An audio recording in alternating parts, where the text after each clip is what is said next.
Krishna, Hare Hare, Hare Rama, Hare Rama, Rama Rama, Hare Hare, Hare Krishna. And now Chapter 22, The Killing of Satrajit and Satadhanva.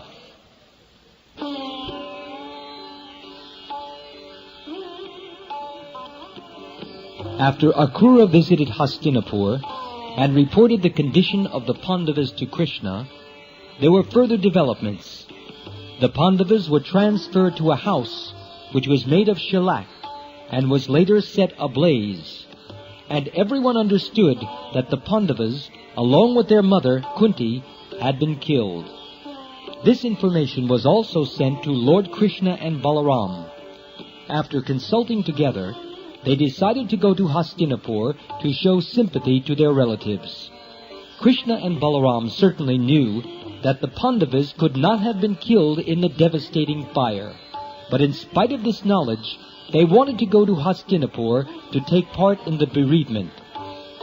On arriving in Hastinapur, Krishna and Balaram first went to see Bhishmadev because he was the chief of the Kuru dynasty. Then they saw Kripacharya, Vidura, Gandhari, and Drona. Other members of the Kuru dynasty were not sorry because they wanted the Pandavas and their mother to be killed.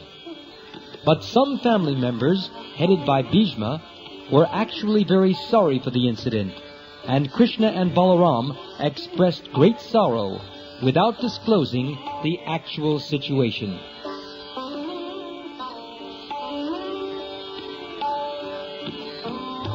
When Krishna and Balaram were away from the city of Dwarka, there was a conspiracy to take the Syamantak jewel away from Satrajit. The chief conspirator was Satadhanva, who was among those who wanted to marry Satyabhama, Satrajit's beautiful daughter. Satrajit had promised that he would give his beautiful daughter in charity to various candidates, but later the decision was changed, and Satyabhama was given to Krishna along with the Syamantak jewel.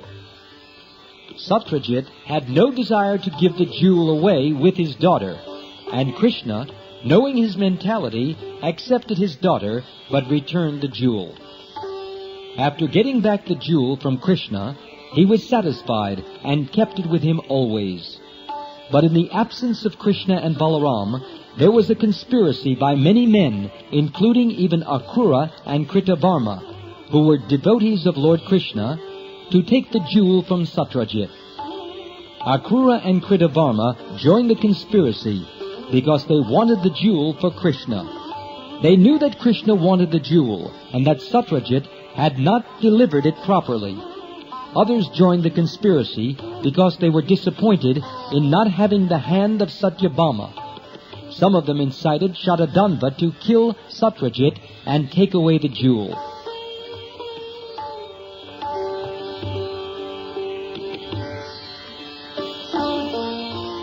The question is generally raised, why did a great devotee like Akrura join this conspiracy? And why did Kritavarma, although a devotee of the Lord, join the conspiracy also? The answer given by great authorities like Jiva Goswami is that although Akrura was a great devotee, he was cursed by the inhabitants of Vrindavan because of his taking Krishna away from their midst. Because of wounding their feelings, Akrura was forced to join the conspiracy declared by sinful men. Similarly, Kritavarma was a devotee, but because of his intimate association with Kamsa, he was contaminated by sinful reaction, and he also joined the conspiracy. Being inspired by all the members of the conspiracy, Satadhanva one night entered the house of Satrajit and killed him while he was sleeping.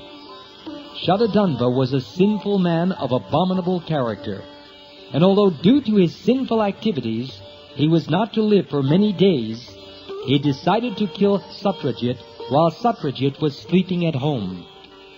When he entered the house to kill Satrajit, all the women there cried very loudly, but in spite of their great protests, Satadhanva mercilessly butchered Satrajit without hesitation, exactly as a butcher kills an animal in the slaughterhouse. Since Krishna was absent from home, his wife Satyabhama was also present on the night Satrajit was murdered, and she began to cry, my dear father, how mercilessly you have been killed!" The dead body of Satrajit was not immediately removed for cremation, because Satyabhama wanted to go to Krishna in Hastinapur. Therefore, the body was preserved in a tank of oil, so that Krishna could come back and see the dead body of Satrajit and take real action against Satadhanva. Satyabhama immediately started for Hastinapur to inform Krishna about the ghastly death of her father.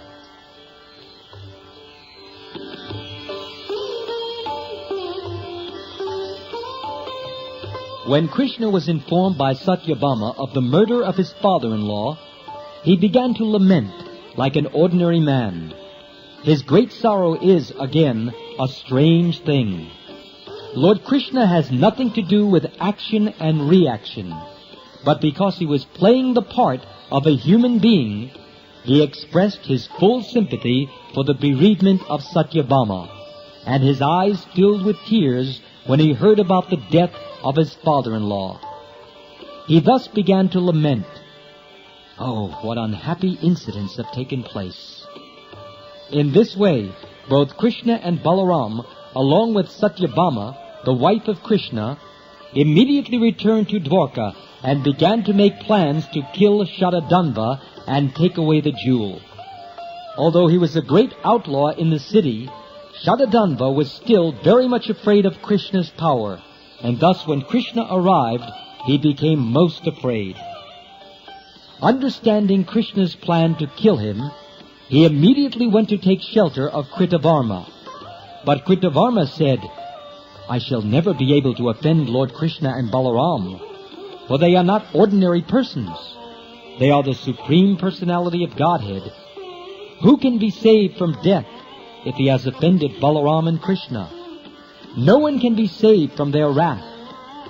Kritavarma further said that Kamsa, although powerful and assisted by many demons, could not be saved from Krishna's wrath. And what to speak of Jarasandha, who had been defeated by Krishna 18 times, and each time had to return from the fighting in disappointment.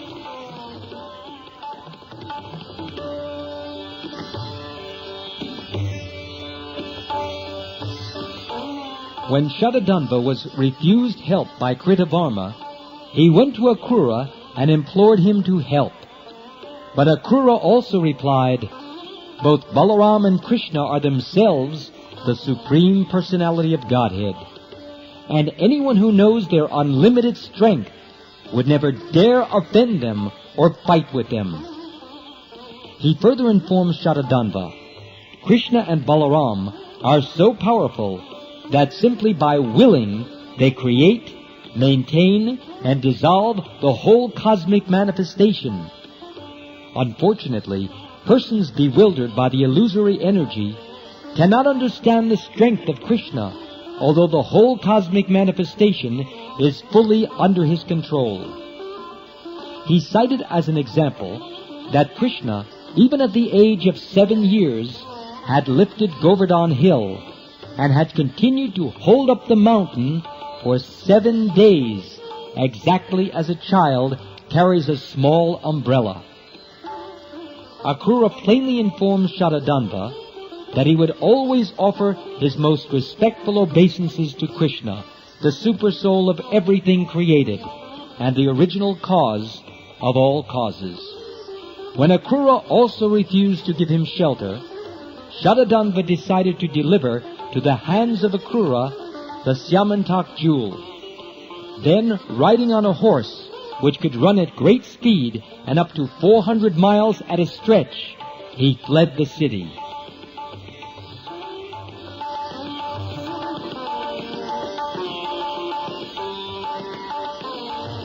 When Krishna and Balaram were informed of the flight of Satadhanva, they mounted their chariot, its flag marked by a picture of Garuda, and followed immediately. Krishna was particularly angry with Satadhanva and wanted to kill him because he had killed Satrajit, a superior personality. Satrajit happened to be the father-in-law of Krishna, and it is the injunction of the Shastras that one who has rebelled against a superior person, or Guru Druha, must be punished in proportion to the severity of the offense. Because Satadhanva had killed his father-in-law, Krishna was determined to kill him by any means.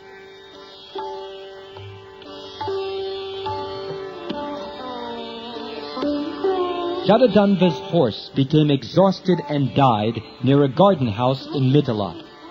Unable to take help of the horse, Satadhanva began to run with great speed.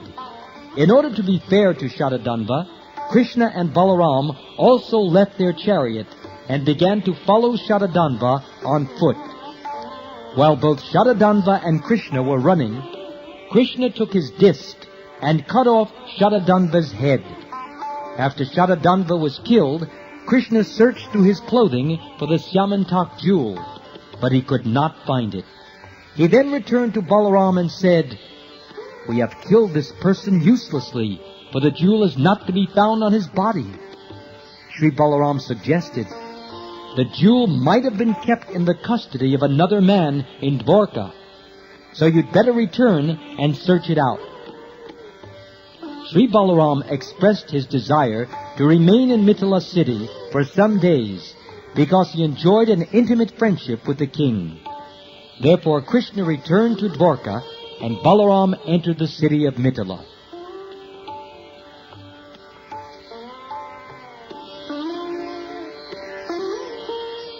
When the king of Mithila saw the arrival of Sri Balaram in his city, he was most pleased and received the Lord with great honor and hospitality. He gave many valuable presents to Balaramji in order to seek his pleasure. At this time, Sri Balaram lived in the city for several years as the honored guest of the king of Mithila, Janaka Maharaj.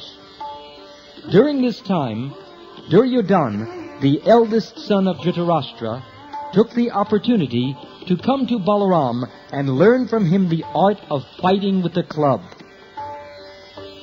After killing Satadhanva, Krishna returned to Dwarka, and in order to please his wife, Satyabhama, he informed her of the death of Satadhanva, the killer of her father.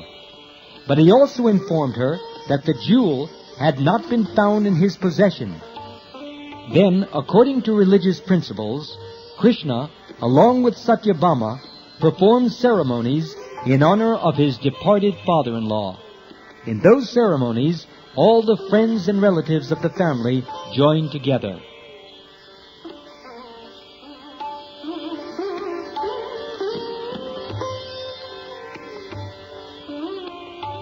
Akrura and Kritavarma, who were prominent members in the conspiracy to kill Satrajit, had incited Satadhanva to kill him. But when they heard of the death of Satadhanva at Krishna's hand, and when they heard also that Krishna had returned to Dwarka, they both immediately left Dwarka. The citizens of Dwarka felt themselves threatened with pestilence and natural disturbances due to the absence of Akrura from the city. This was a kind of superstition, because while Lord Krishna was present, there could not be any pestilence, famine, or natural disturbances. But in the absence of Akrura, there were apparently some disturbances in Dwarka. Once in the province of Kashi, within the barricade of Varanasi, there was severe drought and practically no rainfall. At that time, the king of Kashi arranged the marriage of his daughter, known as Gandhini, with Svapalka, the father of Akrura. This was done by the king of Kashi on the advice of an astrologer, and actually it so happened that after the marriage of the king's daughter with Svapalka, there was sufficient rainfall in the province. Due to this supernatural power of Svapalka, his son Akrura was also considered equally powerful, and people were under the impression that wherever Akrura or his father stayed, there would be no natural disturbance, famine, or drought. That kingdom is considered happy where there is no famine, pestilence, or excessive heat and cold, and where people are happy mentally, spiritually, and physically. As soon as there is some disturbance, people consider the cause to be the absence of an auspicious personality in the city. Thus there was a rumor that because of the absence of Akrura, inauspicious things were happening.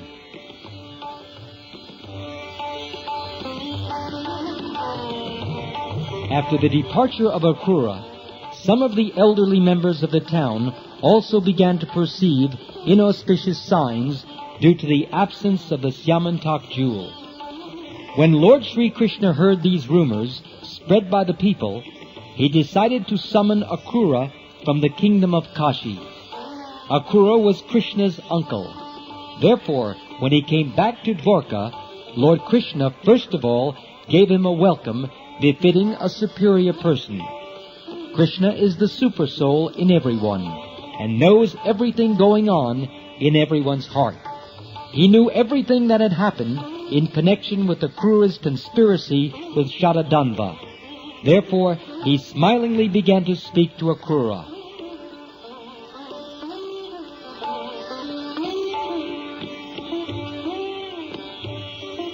Addressing him as the chief among munificent men, Krishna said, "My dear uncle, it is already known to me that the Syamantak jewel was left by Satadhanva with you. Presently, there is no direct claimant of the Syamantak jewel, for King Satrajit has no male issue. His daughter, Satyabhama, is not very anxious for this jewel, yet her expected son, as grandson of Satrajit, would, after performing the regulative principles of inheritance, be the legal claimant of the jewel." Lord Krishna indicated by this statement that Satyabhama was already pregnant, and that her son would be the real claimant for the jewel and would certainly take the jewel from him.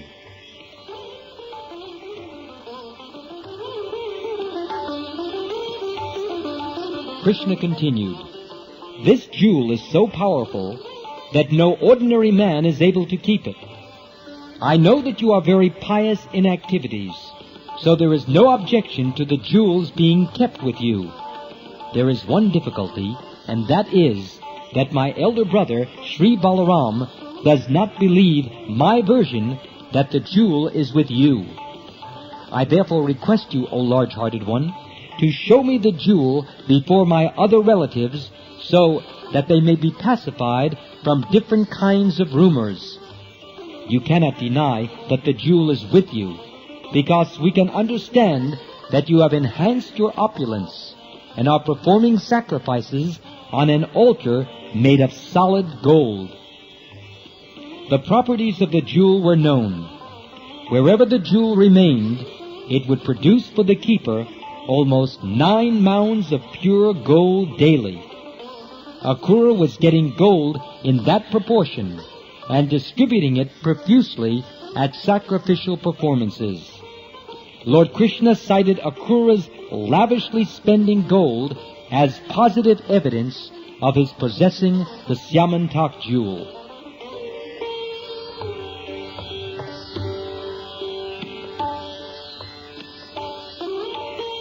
When Lord Krishna, in friendly terms and sweet language, impressed Akrura about the real fact, and Akrura understood that nothing could be concealed from the knowledge of Sri Krishna, he brought the valuable jewel covered by cloth but shining like the sun and presented it before Krishna. Lord Krishna took the Syamantak jewel in his hand and showed it to all his relatives and friends present, and then returned the jewel to Akrura in their presence, so that they would know that the jewel was actually being kept by Akrura in Dwarka city. This story of the Syamantak jewel is very significant. In the Srimad Bhagavatam it is said that anyone who hears the story of the Syamantak jewel, or describes it, or simply remembers it, will be free from all kinds of defamation and the reactions of all impious activities, and thus will attain the highest perfectional condition of peace.